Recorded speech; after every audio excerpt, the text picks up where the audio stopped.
Ahora sí te escucho perfecto. Qué bueno, Eh, llegamos.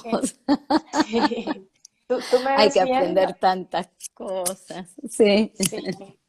¿Tú me ves bien? Es que yo te las veo personas por perfecto. aquí me están comentando que se ve bien, que me veo Hay, borrosa. hay cierta interferencia, sí, en la imagen. Ok, ok. Bueno, pero si escuchan bien, creo que está bien porque realmente a veces el internet es algo que está fuera de nuestras manos, pero vamos a intentar hacerlo lo mejor posible. Así es, está fuera de nuestras manos. Tantas cosas, Diana, están fuera de nuestras manos, pero se trata de eso, ¿no? De la actitud y en qué medida podemos enfrentar la adversidad lo mejor posible. Exacto, totalmente de acuerdo contigo. Bueno, pues ahora sí vamos a escuchar un poco más sobre ti. Entonces, pues nos podrías contar un poco sobre ti y de, bueno, todo tu repertorio de estudios que estuve leyendo por ahí, que es bastante, y algunos datos interesantes que quieras compartirnos. Bueno, sí, la verdad que si me tengo que presentar es más difícil que si me presentan, pero vamos un poquito a hacer historia. Yo me recibí en el año 80. Justamente ayer estaba mirando mi título porque para un curso de la universidad de acá que me han pedido y desde entonces la verdad que no paré de profundizar y de buscar recursos para ayudar en esto que elegí, que es esta vocación de trabajar con la emocionalidad y el sufrimiento de la gente, ¿no? Que me ha ocupado muchas décadas y mucho entusiasmo, que es lo básico, y motivación, y que estoy permanentemente tratando de renovar, porque creo que si no tenemos nosotras ese ímpetu y esa vocación, todo esto se resiente en el vínculo terapéutico. Así que primeramente fui buscando qué era lo que me gustaba y transité distintas escuelas psicológicas. Empecé, como hacemos todos, por el psicoanálisis. Después fui nutriéndome de distintos aportes, de otras como la PNL, la Gestalt, la bioenergética. Me interesaba porque tengo un alma inquieta y curiosa, saber por qué había distintas escuelas que abordaban al ser humano, y así el camino me llevó por la psiconeuroinmunoendocrinología, que es tan interesante, este estudio en red del ser humano, ¿no? En lo que hace a la emocionalidad con todos los aspectos médicos, en la inmunidad, en lo endocrinológico, en todo lo que nos habita, en la integridad cuerpo-mente que somos. Después seguí buceando hasta llegar a lo cognitivo-conductual, que es sobre lo que abreva mi modelo, porque encontré allí una puerta de entrada, digamos, para estos trastornos somáticos. Y el camino me llevó por padecerlo desde adentro, entonces buscaba soluciones para mí, y llegó un tiempo, unos años después, en donde sentía que o lo volcaba esto con mis pacientes o me quemaba, literalmente. Ujú. Esto quiere decir que había sido un recorrido tan frondoso en lo que se refiere a lo médico, lo psicológico, lo corporal, lo nutricional, que tenía que legarlo, que esa era mi misión y que tenía que canalizarlo para que le sirviera a otros. Y bueno, surgió esta cosa de que en Estados Unidos o en Canadá había escuelas que abordaban el tema sin llamarlo todavía psicogastroenterología. Eran síntesis primeras que hacían una autora Toner, un autor Drossman, y ya estaba la época de Internet, afortunadamente, donde no había que viajar para poder impregnarse de todos esos conocimientos. Entonces allí fue que surgió mi página web y el terrible entusiasmo por leer libros a propósito de esta patología y ver cómo abordarlo, y como veía que lo hacían desde lo cognitivo-conductual, dije, idea, vamos para ahí. Me formé en este lineamiento para sacar recursos y técnicas, y en los últimos años, hace más o menos como 20, llegó a mí también todo lo que es la tercera ola, Ujú. con terapéuticas de integración interhemisférica, en lo que se refiere al modelo EMDR, EMDR, que es un acróstico de sensibilización y reprocesamiento por el movimiento ocular, y otras técnicas EFT de liberación emocional, ACT, aceptación y compromiso, DBT, dialéctica conductual, y no sé qué me estoy olvidando, de activación conductual, en fin, son un montón que han últimamente aparecido, siempre con la idea de tomar herramientas desde allí para tratar a este paciente que es difícil. Lo llamamos mega Mega paciente por la paciente. complejidad, sí, y el paciente de la bolsita también, porque entra a los consultorios con toda la bolsita de todos los chequeos médicos que ha hecho, queriendo que tanto el médico como el psicólogo nuevo también los mire a ver si descubre eso no se ha descubierto y que generalmente no se ha descubierto porque tiene que ver con la funcionalidad, no tiene que ver con algo médico per se de una lesión, de un tumor afortunadamente, sino de que el tubo digestivo anda mal, de que habla, la otra vez en el vivo con Ceci decía chilla, grita, duele, y la verdad que quita muchísima calidad de vida.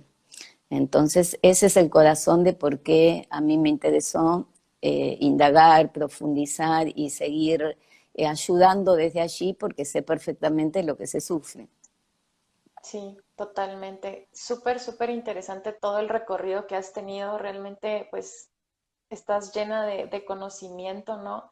Y realmente, como te digo, cuando te conocí, cuando te vi por primera vez en el video de Ceci, me llamó tanto la atención esto de la psicogastroenterología, porque realmente, pues yo era una persona sumamente ansiosa y realmente me daba cuenta que afectaba mi sistema digestivo, ¿no? Justamente pues todo lo que tú Ujú. hablabas en el vivo con Ceci. Entonces, bueno, ¿nos podrías explicar un poquito acerca de qué es esta especialidad de la psicogastroenterología? Sí, con mucho gusto. Mira, a mí siempre me llamó la atención de que no hubiera más desarrollo siendo tan alta la prevalencia, porque son 2 de 10 de cada 10 habitantes, 2 lo padecen, en lo que se refiere a estadísticas americanas, pero las poquitas que se han hecho en la Argentina más o menos coinciden, ¿sí?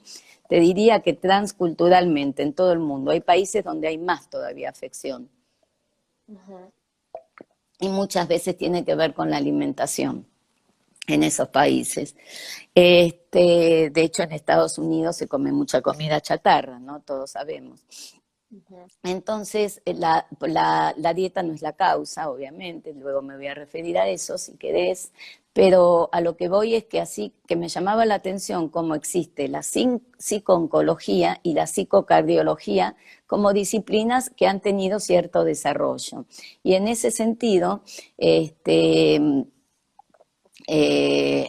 son 2 especialidades, si se quiere, muy dignas y muy importantes, pero que podemos decir en muchos casos son terminales. No así la psicogastroenterología, que quita las afecciones que hacen al intestino irritable o a la dispepsia funcional, que son las que competen básicamente a la psicogastroenterología, que quitan muchísima calidad de vida si no el paciente no lo puede manejar, pero no matan, que este es uno de los mensajes que me siento portadora y que necesito dar, porque la gente teme mucho por tener colon irritable y pueda tener cáncer de colon. Afortunadamente existen estudios donde es muy importante hacérselos a su debido momento y yo digo salvan vidas, ¿no? Porque si hubiera algún inconveniente pueden detenerse esas problemáticas, pero es verdad que el colon irritable no es una afección preocupante en lo que se refiere a mortalidad y sí a la calidad de vida. Ujú. Entonces la psicogastroenterología nace hace muy poquito. Eh, a ver, por lo que yo sé, hay un desarrollo en Estados Unidos y algunos en Australia. No así en otros países del mundo. Fíjate, estamos en el 2021 y es impresionante que esto no tenga más auge. A mí me Sí, tocó acá ser referente por mi camino y lo asumo con responsabilidad y dignidad, digamos, y gusto. Y la escuela mía nació para formar profesionales hace 3 años recién. Eh, y siempre uno siente que está en pañales, ¿no? Que puede aprender más y que se trata de eso. Pero mientras tanto vamos nutriéndonos de lo que vamos sabiendo, porque la neurogastroenterología es compleja y la neurogastroenterología es la que aborda todo lo que hoy se llama desorden cerebro-intestino-microbiota. Estos que antes se llamaba colon irritable, porque afectaba la última parte del intestino. Después síndrome de intestino irritable, hoy se lo denomina desorden del eje cerebro-intestino y microbiota, que si querés después también podemos profundizar un poquitito. Okay. Entonces, la psicogastroenterología es como que se adhiere a todo esto que están estudiando un grupo de expertos en Roma anualmente o cada tantos años y que van definiendo cuál es la amplitud de los cuadros funcionales digestivos, insisto, donde estructuralmente no hay ningún problema, pero sí hay un desorden que hace que la persona viva mal, con síntomas como cuáles, cambios en el ritmo y en la frecuencia y en la forma de las deposiciones, acompañados de dolor. Okay. Entonces, o muchas veces una sintomatología más florida como son náuseas, etcétera, etcétera. Entonces, esto hace que la persona realmente la pase mal en su día cotidiano y que desde la mañana esté pensando, me voy a sentir bien, podré ir al desayuno de trabajo, podré ir a mi laburo, podré ir a atender, sea profesional a quien fuere, podré viajar si es piloto, podré, doña Rosa, como decimos acá vulgarmente, dama de casa, con todo respeto, podré estar haciendo las cosas de la casa o atender a los chicos, realmente perturba la calidad de vida. Y en lo psicogastroenterológico lo que tenemos que abordar es eso, es cómo la persona afronta esta problemática que le toca transitar en su vida y que cursa en forma crónica, con altos y bajos, pero digamos, no hay una varita mágica ni una pastilla mágica que te lo quite, pudiendo tener la mayor lucidez, dada la relación cerebro-intestino, pudiendo tener la mejor actitud. No dejan de entrarme mensajes. Entonces, esta es la dificultad de hablar con el teléfono en los vivos. Dios mío. Perdonen todos. Entonces, desde lo psicogastroenterológico tenemos muchísimo para dar porque los pacientes están ávidos, te diría, desesperados, desesperanzados en todo el recorrido que han hecho y necesitados. Acá nos está escuchando Analía, que es una amiga, y Analía, cuando yo saqué mi primer libro, me dijo, me gusta porque tu libro acompaña por un lado con una mano y por la otra, yo no recuerdo bien las frases que usó, pero fue tan cariñosa, y yo siento que hago eso, ¿no? Que con la psicoeducación, que con mi interés por ayudar, que con la formación de otros profesionales, estoy acompañando y ayudando a los pacientes y a los sufrientes a padecer, a transitar con el menor padecimiento posible, ¿no? Sí, súper interesante esto que nos cuentas. Entonces, quisiera que nos hablaras también un poquito más sobre cuál es la relación, digamos, cerebro-aparato digestivo o cerebro-intestino. Lindo. Mira, Dayu, el asunto es así. Hay tanta cantidad de neuronas en la cabeza como en el tubo digestivo. Hay una autopista de doble vía que comunica la una con la otra. Entonces, la causa de esta afección y de los malestares funcionales digestivos no son los emocionales, no son los psicológicos, pero sí lo psicológico es un gatillo, un disparador, desencadena muchas veces la sintomatología.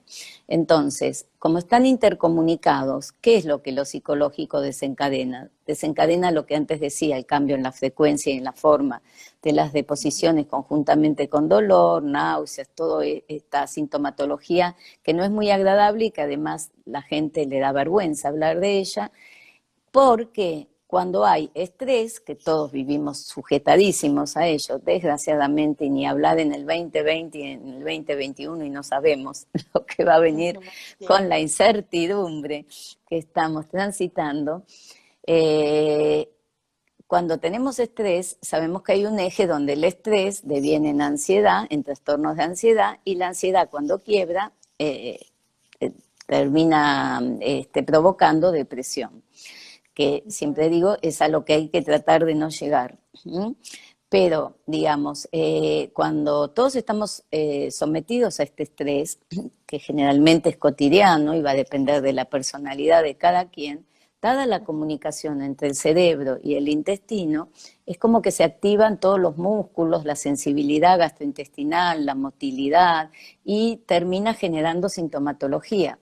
Sintomatología que si la persona no tiene recursos, herramientas, que es lo que proponemos desde la psicogastroenterología, que acopien para poder aplicar, termina haciendo un círculo vicioso donde lo que era un dolor es un dolor en plus, lo que eran sintomatología, síntomas que podían acotarse y ser agudos terminan siendo crónicos, y donde el estado de ánimo también se malogra.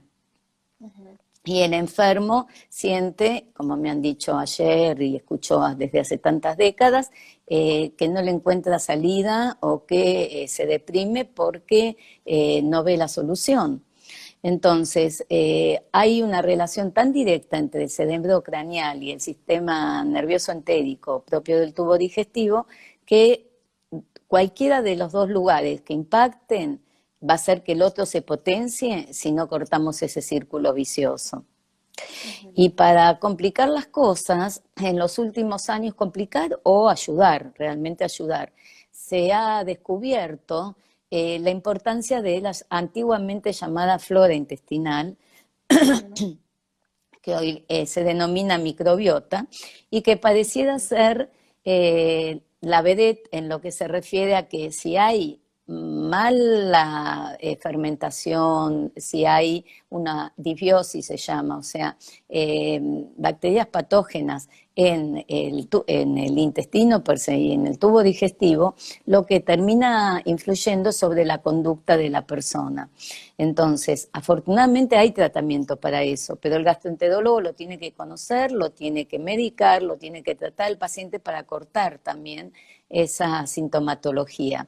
Pues si no, obviamente la persona se deprime más, se limita más en su vida, y lo que hacen nuestros pacientes o los pacientes con cualquier afección crónica, que es evitan y en ese sentido se malogra su calidad de vida, porque dejan de hacer cuestiones. El otro día me decía un paciente que le estaba saliendo la oportunidad de entrar, él vive en el campo, trabajo con remuneración muy interesante para la crisis que estamos pasando en Argentina, muy interesante, es un muchacho joven y que no lo estaba tomando realmente por sus afecciones intestinales que lo limitaban, ¿no?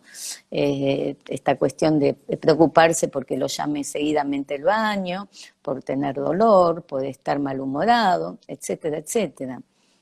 Sí, realmente es increíble cómo puede llegar a afectar en varios ámbitos de tu vida, ¿no? Por ejemplo, en el ejemplo que tuviste de tu paciente, o sea, realmente llegar a perder una oportunidad de ese tipo por una afección, ¿no? Entonces, realmente creo que cuando ya las personas no tienen salida, sienten que no encuentran solución, es cuando ya recurren a la psicogastroenterología, ¿no?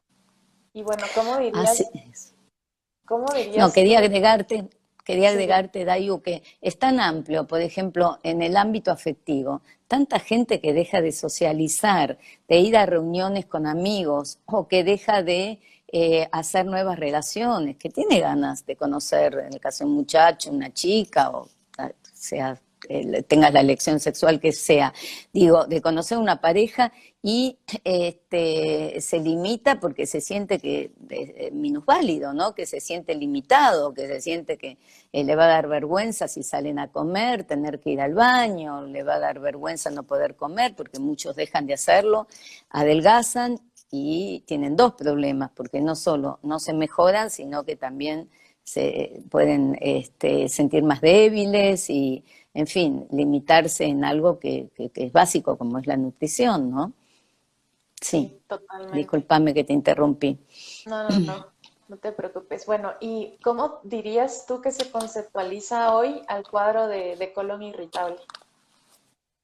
Bueno, justamente como te decía antes, tiene que haber malestares en los últimos 6 meses antes de la consulta, en lo que se refiere a cambios en la forma y frecuencia de las evacuaciones conjuntamente con dolor.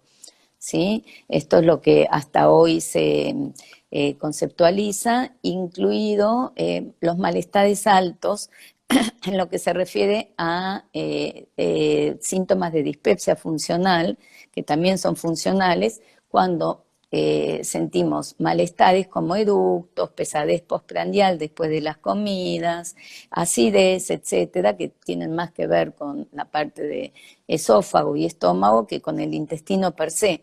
Pero hay lo que se llama un overlap, una superposición entre uno y otro. Esto quiere decir que muchas veces van conjuntamente asociados, ¿sí? Así como pueden haber vómitos, en fin, es re florida la sintomatología. Pero lo interesante es que en todas ellas, al igual que en las enfermedades inflamatorias, como son la colitis ulcerosa y la enfermedad de Crohn, que ya son otro capítulo y Ujú. mucho más serias, si querés, porque no son funcionales, también lo que los psicogastroenterólogos podemos abordar es el tema de la ansiedad y la depresión que gatillan, acompañan o impiden que se resuelva la sintomatología o las crisis por lo menos. Ujú. ¿Mm? Ok, Entonces y siempre como psicólogos tenemos ese arsenal a nuestra disposición, los recursos para que podamos trabajar con la ansiedad y depresión concomitante. ok, entonces esa sería la manera en la que se inserta el psicólogo para el tratamiento, ¿no? Tratar la ansiedad y la Sí, depresión. sí, sí, porque el psicólogo ordinario que no hace la especialización tiene Ujú. armas de su formación universitaria, de grado, posgrado, en fin, y búsquedas personales y su experiencia, pero es como que le falta el conocimiento de la fisiopatología per se del cuadro, de la farmacología, para hablar con el médico, para poder derivar, yo no tomo pacientes que no tengan un diagnóstico médico acabado, porque si no Ujú. estoy haciendo mal las cosas, no es una buena praxis. Pero, digamos, una vez que sé que no hay nada en las endoscopías y que han ido por 50 médicos y que no han encontrado solución, sí me interesa, como somos una unidad, enterarme para poder ayudarlo de toda su historia personal, de cómo maneja la ansiedad, de cuál es su red familiar que es, o afectiva, que es fundamental, la red social, de qué hábitos alimentarios tiene. De hecho, en la anamnesis que elaboré, la ficha clínica para conocer a los pacientes, están incluidos los aspectos médicos, los aspectos nutricionales, los aspectos traumáticos, en fin, que las distintos caminos que ha abordado, cuáles le fueron útiles y cuáles no. Entonces, desde lo psicogastroenterológico, trabajar con todo lo que está asociado, que a la cabeza es la ansiedad generalizada, la ansiedad Ujú. abdominal, que muchas veces es la que es codolario de el llamado TAC o trastorno de ansiedad generalizada, en donde el Ujú. enfermo ya tiene una modalidad de preocuposa, que es la nota básica, anticipatoria, catastrófica, y detona en un intestino irritable donde enseguida ¿qué piensa? Que se va a morir, que no tiene solución, ahí ya estamos en el campo más de estresógeno, que puede, que ya no sabe por dónde pedir ayuda, por dónde caminar, y bueno, ahí el manejo de la ansiedad es fundamental, como lo es también trabajar con otra asociación que veo muy frecuentemente, Dayo, en mi clínica, que tiene que ver con el pánico. El 50%, antes decía un tercio, ahora digo 50% de mis pacientes son panicosos y son todo lo que voy a describir en trastornos de ansiedad o depresión es primario al síntoma y secundario al síntoma. O sea, ya hay una estructura de base que hace que cuando hay una facilitación genética, porque todo esto lo vemos desde el modelo biopsicosocial, detone en el intestino, como podría haber detonado en los pulmones o en la piel o donde fuere. Ujú. Entonces te decía, hay para trabajar con el pánico, como con la ansiedad generalizada, los mismos recursos que todos los terapeutas hemos aprendido desde la escuela que quieras y puedas trabajarlo, pero sabiendo cómo esto está impactando en su tubo digestivo. Quiero decir, sin perder el foco en lo que llamamos eje 1 o motivo de consulta o el síntoma per se. El síntoma no es mala palabra, se da la punta del iceberg, pero el enfermo viene por el síntoma, no viene para conocer toda la historia. Eso es un segundo paso cuando el síntoma se corre un poco, se alivia y siente que puede vivir con él.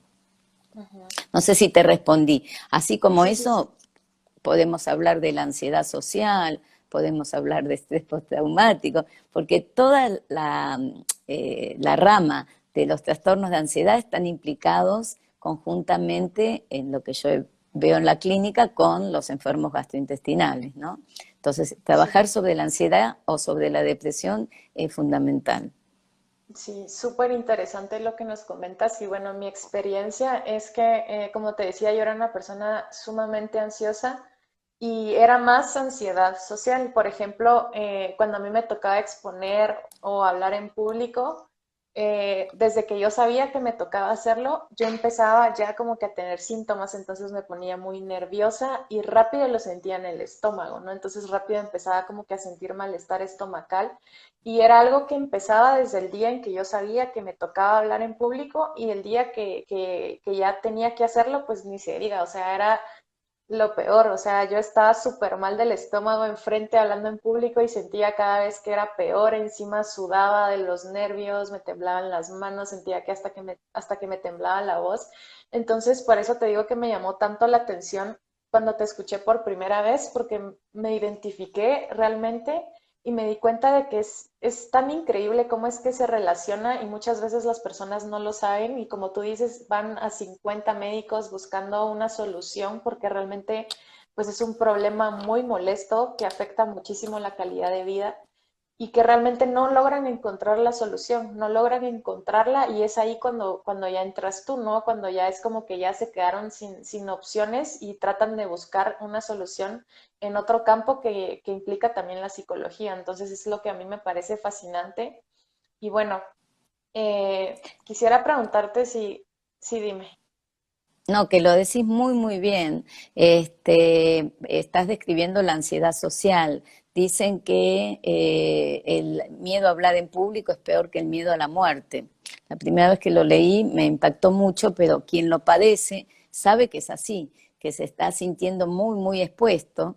Hoy con las redes no nos queda otra que salir a la cancha. Sí, Sobre todo si tenés un mensaje que transmitir y por eso te felicito a través de lo que nos contás y compartís, porque realmente haces muy lindas entrevistas y si tenés o tenías esa ansiedad social y esos malestares, lo has superado, que es la forma de subir de escalón, ¿no? Justamente exponiéndote. Así sí, que todo mi respeto. muchas Y te gracias. decía que, y sí, y es así, que como hay una relación tan estrecha entre el cerebro y el intestino, rápidamente está toda la reacción vagal. El nervio vago es lo que une ambos dos y pobre persona, pobre intestino, que hay que acariciarlo, porque pobrecito reacciona a lo emocional, en ese caso claramente, ¿no? Es Sí, hipersensible y reacciona. Y vos sabés sí. que es muy interesante, Dayu, y yo también me encuentro pasando este mensaje porque cuando lo conocí me pareció muy prometedor, que hay lo que se llama síndrome sensitivo somático, que mucha gente no conoce, y que es una hipersensibilidad del sistema nervioso central, por el cual hoy el paciente puede tener intestino irritable, mañana consultar porque siente mialgias y dolores en cualquier parte del cuerpo, después puede tener fibromialgias, por ejemplo, como decíamos, algias pelvianas o de cualquier índole, después puede tener migraña, después puede tener IO, ¿no? Conjuntamente, Ajá. ATM, temática de bruxismo y articulación temporomandibular, y es como que todo esto también merma muchísimo la calidad de vida y está relacionado con su tarjeta genética, con lo que ha ligado de fábrica, me gusta decir así, de una, con su tarjeta genética y que puede, por supuesto que hay una epigenética y depende de cómo la persona aprenda a modular, a modelar, a manejar eso que le pasa, a dominar sus síntomas, puede ayudarse con la psicoterapia o con fármacos centrales, porque si no el padecimiento es muy alto Ujú. y no es inventado, porque muchos de estos enfermos van por los consultorios, los médicos que no tienen la suficiente paciencia o que no están en una etapa muy receptiva pueden tacharlos de hipocondríacos, así como sus familiares, pueden, digamos, no terminar de comillas, creer lo que la persona realmente está sintiendo y que no está sintiendo necesariamente, como aprendemos los psicólogos, con un beneficio secundario, es decir, para llamar la atención. Lo Ujú. está padeciendo y está pidiendo ayuda. Ahora, de ahí a que se pueda resolver y sacar mágicamente o aprender a manejar, son dos vectores del segmento distintos, ¿no? Sí, totalmente. Bueno, y ahora pues quisiera preguntarte acerca de tu libro, ¿Usted puede dejar de sufrir? Quisiera que nos contaras un poquito sobre cómo nació la inspiración para escribir ese libro. Bueno, vos me hablas de un hijito. Después, por suerte, pude hacer otros dos y yo digo que no hice más porque, bueno, circunstancias adversas de la vida me han llevado a colocar la energía en esas otras cosas que fueron las que tuve que aprender y que cada cual le toca lo que le toque, me aboqué a tratar de caminar por allí, ¿sí? Cuestiones vitales, normales, de las que nos pasan a todos, pero que yo sentí que, bueno, que me distrajo de estar en esto que a mí me interesó siempre y fue un eje, un foco importante en mi vida. Ese libro nació después de una entrevista para una revista de actualidad, donde la periodista me pidió literatura en español y yo le dije, mira, yo vengo leyendo todo en inglés, la verdad que no conozco nada en castellano, pero no te preocupes, yo te lo hago, que es muy mío eso. Y bueno, fue un puntapié inicial y me ha dado muchísimas satisfacciones. Se agotaron varias ediciones, todavía tengo material en libro impreso y dada la modernidad de hace mucho tiempo, empecé a mandarlo vía ebook y virtualmente, ¿no? Al libro acompañaban 2 CDs de relajación porque es uno de los pilares del tratamiento, Ujú. todas las técnicas de relajación, respiración consciente, visualización, hipnoterapia, técnicas de hipnosis dirigidas al vientre. Y bueno, me parece que es un lindo complemento importante para que la persona se autogestione, que es lo que en definitiva quiero y es interesante. Hoy los tiempos apuran un montón y lo importante es que cada quien pueda tener su diagnóstico, su tratamiento, por dónde se puede aliviar y se pueda autoayudar, ¿sí? Y el año pasado, con el tema de la pandemia, que teníamos dos posibilidades, deprimirnos o construir algo o tener algún proyecto y detrás de él había que estar. En la cuarentena en Argentina nos tocó 7 meses encerrados. Sí. Hemos batido récord.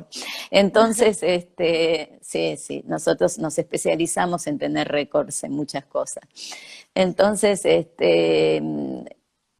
bueno, pude hacer unos videotapes educativos que son 10 capítulos y lo hice ayornándome, hablándole al sufriente en forma audiovisual para darle tips de afrontamiento que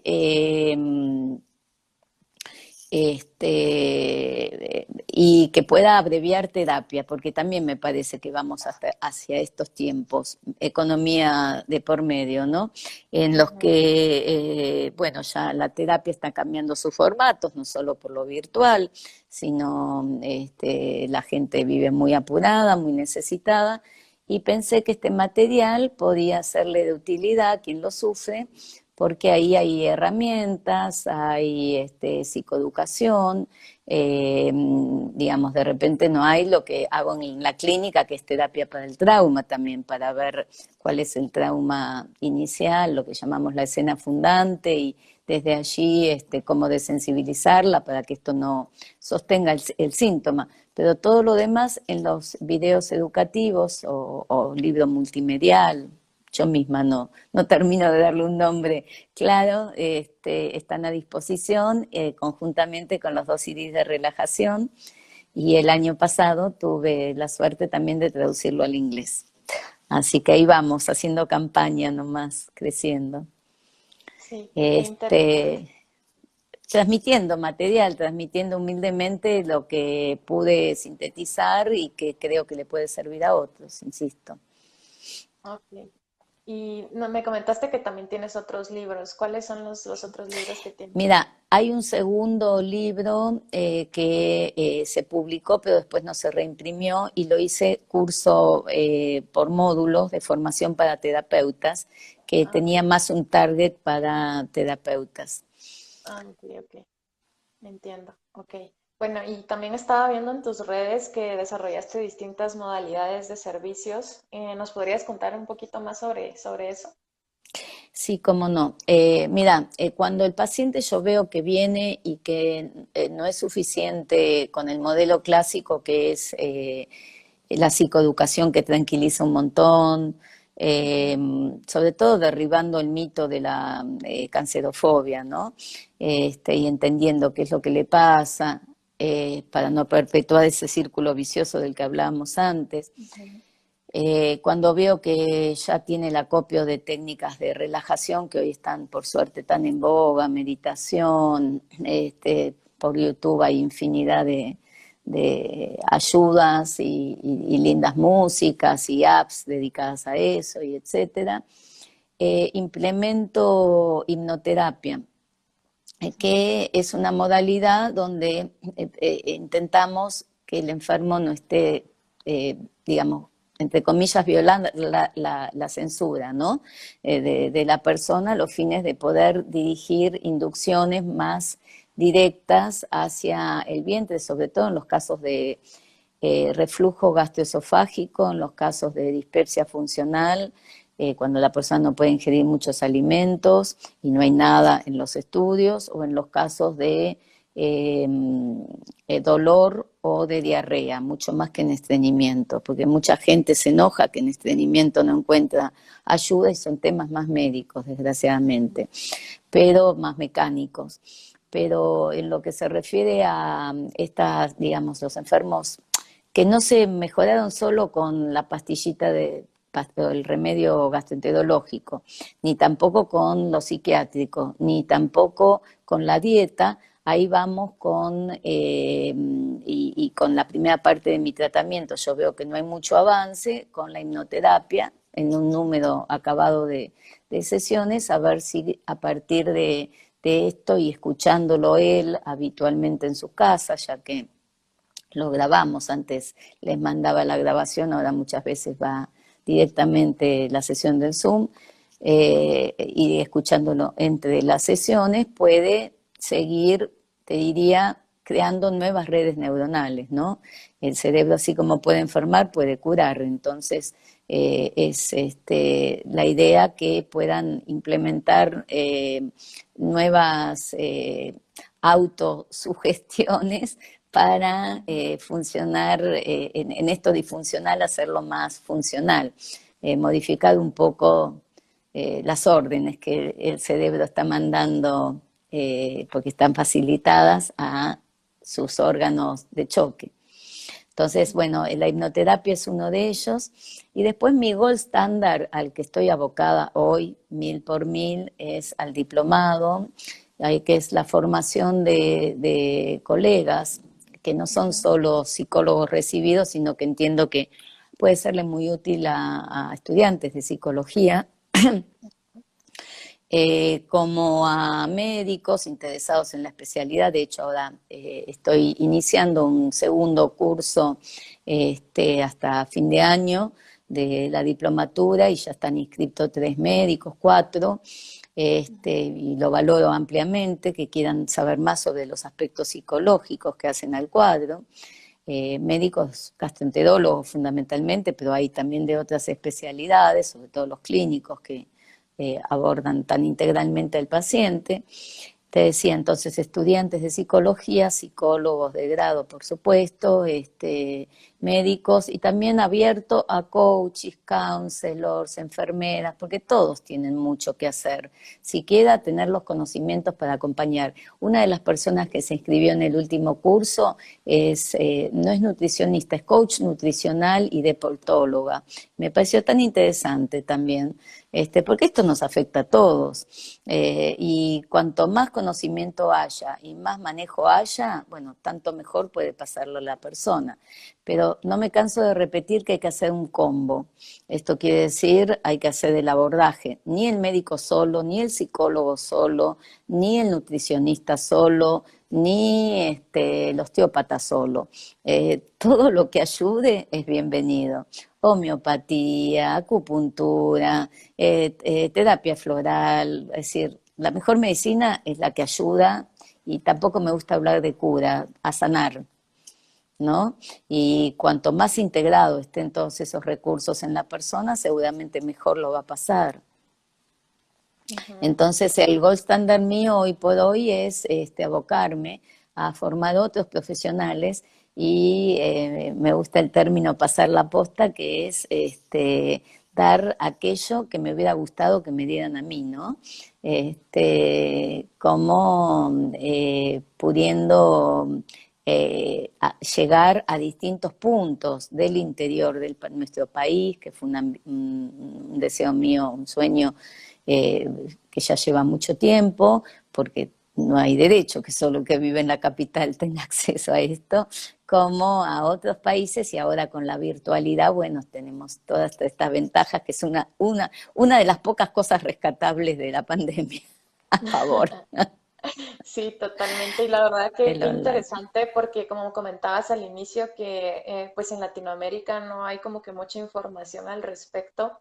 Entonces está genial que tú estés haciendo esto como que insertando la psicogastroenterología en Latinoamérica y que más personas puedan tener acceso también a esto, ¿no? Las personas que, por ejemplo, ya están desesperadas y no encuentran cura, o sea, poder tener el acceso a esta rama de la psicología, poder encontrar una solución, poder encontrar esperanza, ¿no? Poder mejorar su calidad de vida. Entonces está buenísimo lo que estás haciendo.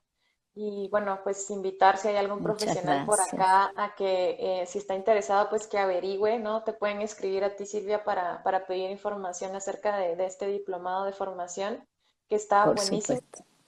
Y bueno, pues Sí, ya cómo se no. nos está acabando el tiempo, pero te quiero hacer una Mira, última qué pregunta. rápido que voló, qué rápido que voló. Sí, súper rápido, A pues. mí me pueden escribir, aparte de por acá, por la página web, que es Psicogastro, y también en Facebook, Silvia Bernstein Terapia Digestiva, en fin, me encuentran.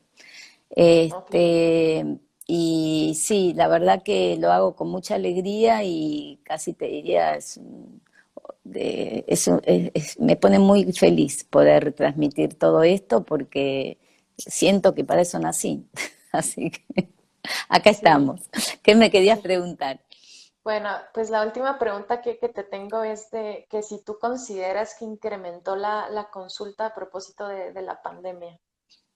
Pucha, se incrementó y se va a seguir incrementando. Por eso también es tan importante formar profesionales. Todos los que trabajamos en el campo PSI sabemos lo desbordada que está la gente, ¿no? Incluido uno que se tiene que cuidar mucho, y que nos han pasado y nos seguirán pasando muchas cosas, porque esto es un trauma en proceso, no es así sencillito. Y la psique está muy afectada y lo somático como consecuencia está muy afectado. Ahora, en los primeros tiempos, como nuestros pacientes tienen una modalidad muchas veces agorafóbica, panicosa, donde salir es peligroso, decididamente, en los primeros tiempos los pacientes estaban fenómenos, quienes padecían, incluso hicimos con colegas que quiero mucho 2 investigaciones y los pacientes estaban bárbaros. Y vos decías, ¿qué pasó acá? Porque hay mucho estrés. ¿Cómo es que están bárbaros? Si decimos que es estrés dependiente. Claro, están guardaditos en sus casas, protegidos, cerca de sus baños, sin tener que exponerse a los viajes fuera del hogar, que es uno de los grandes estresores, ya sea en vehículos propios, ajenos, subtes, etcétera. No tenían que socializar mayormente. Entonces, bueno, quien podía conservar su trabajo lo hacía desde su hogar, con la comodidad de su casa, de su baño, pero después en cuanto la gente empezó a tener que volver a la normalidad, a salir, todo esto hizo ¡pum! Para arriba y va a seguir explotando por justamente la sensibilidad que tiene el tubo digestivo, que es tan noble, tan importante, tanto para la alimentación como para la salud en general, y que básicamente reacciona al estrés. Como nos ha cambiado el mundo, porque realmente nos ha cambiado, hay que adaptarse. Es una especie de estrés postraumático. Y desde allí, bueno, cuanto más herramientas tengamos los psicólogos para afrontar todo lo que hace estas patologías o cualquier otra de índole general, más vamos a poder ayudar, ¿no? Sí, totalmente de acuerdo. Y también estoy súper de acuerdo en lo que dijiste, que va a incrementar, ¿no? O sea, la vida nos ¿Eh? cambió a todos por completo. Y es como que ahora ya nos adaptamos a estar en casa, como tú dijiste, o sea, a tener el baño cerca y demás, que cuando ya en un futuro, pues realmente la incertidumbre de no saber qué va a pasar, porque realmente no sabemos qué va a pasar, pero ya en un futuro cuando toque como que retomar, ¿no? Actividades y demás, o sea, pienso que sí va a ser algo como muy, muy fuerte para las personas, ¿no? O sea, de pasar como que de estar encerradas a de nuevo empezar a hacer sus actividades como lo solían hacer. Entonces, me parece súper interesante también. Y bueno, pues te agradezco muchísimo, Silvia, por tu Yo tiempo, a por haber vos. aceptado mi invitación. Estuvo súper interesante todo lo que nos compartiste. Yo aprendí un montón. Como te decía, yo no tenía conocimiento acerca del tema, pero ahorita contigo pues aprendí muchísimo y me despertaste incluso hasta más curiosidad. Entonces, pues vamos a estar en contacto y bueno, de nuevo, Por muchísimas supuesto que gracias. sí, Muchísimas por gracias por supuesto todo que tu sí. conocimiento y gracias a todas las personas que nos acompañaron. Esperamos que les haya sido de mucha ayuda. Y bueno, espero tenerte como invitada en un próximo live para seguir charlando sobre esto que me parece tan espectacular. Ya estamos emparentadas, recuerda que nos hicimos una promesa, así que acá estamos con mucho gusto, gracias a vos y un saludo para todos los que nos escucharon desde acá, desde Argentina. Ok, gracias a todos. Te mando un abrazote, Silvia, que estés bien. Hasta Hasta la pronto. próxima. Chau, chau.